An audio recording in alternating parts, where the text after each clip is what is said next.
it was true when there were no doctors back then, and we were happy to have some doctors who did this.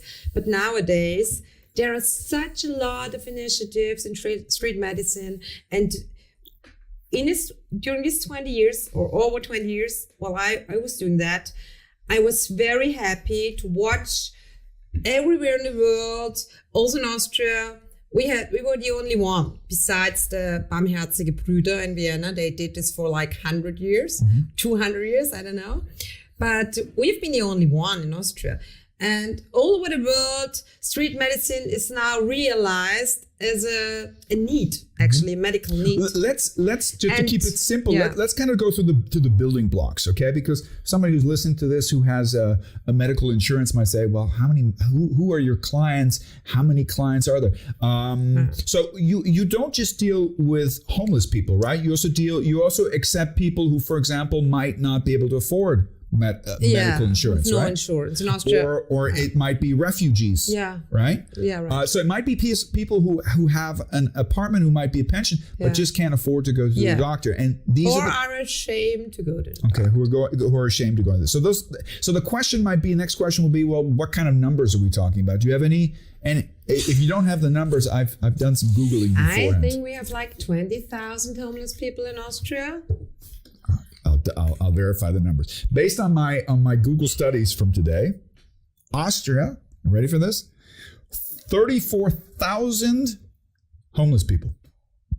34,000. Now, just to put this into perspective, based on HUD, which is the Housing Something Development Organization in the United States has just short of 600,000 homeless people. European Union beats the United States.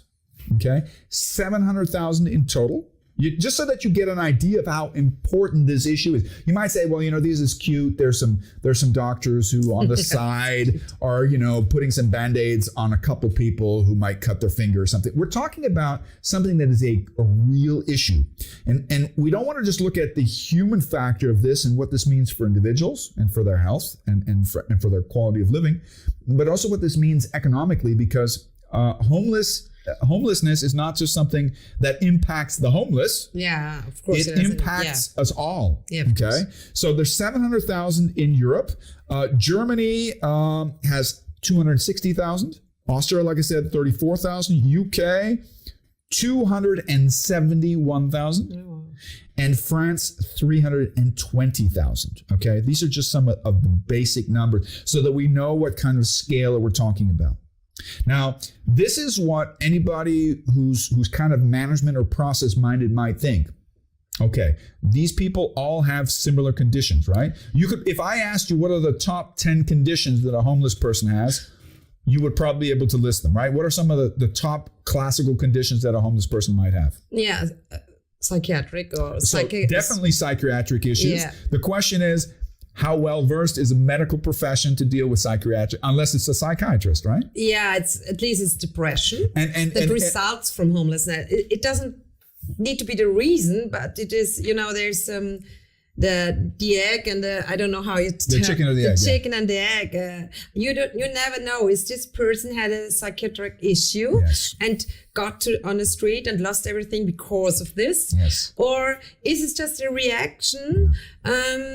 Because I would also be depressive and I would also suffer from insomnia and depression and whatever and panic and fear if I would have been, thrown out of my apartment. I'm smiling because I remember a conversation we had with a colleague of yours. I think it was in Innsbruck when we did an exchange. Yeah. And she happened to have some statistics. And I remember asking her, because it interested me, how many people that are on the street suffer under mental health issues? Yeah. And I forget what the response was, but she basically said 90% or 100%. And she said something which was powerful, which I hadn't thought about. It says either people become homeless because they have mental health issues, by the way, in many countries, in particular in the United States, because you just can't automatically put somebody with mental health issues into an institution. Okay. Yeah. A lot of people who have mental health issues end up on the street because nobody's taking care of them and they have a dissociative situation. But she said what I thought was equally powerful, says you can be completely mentally sane and balanced, but living on the street will create mental health and mental health issues. So this is a powerful situation. So it's kind of this endless cycle that you're dealing with. But to get back to it, I mean, if you might say, well, then the solution is, let's bring a solution. The solution is you need to have more psychiatrists on the Louisy bus. But that doesn't really work either, right? No, I think also GPs can do that, but they need this special education. So they need to understand the situations, the type of psychiatric situations they're dealing with, and also the resistance that they might get from the potential. So that's probably one of the most dominant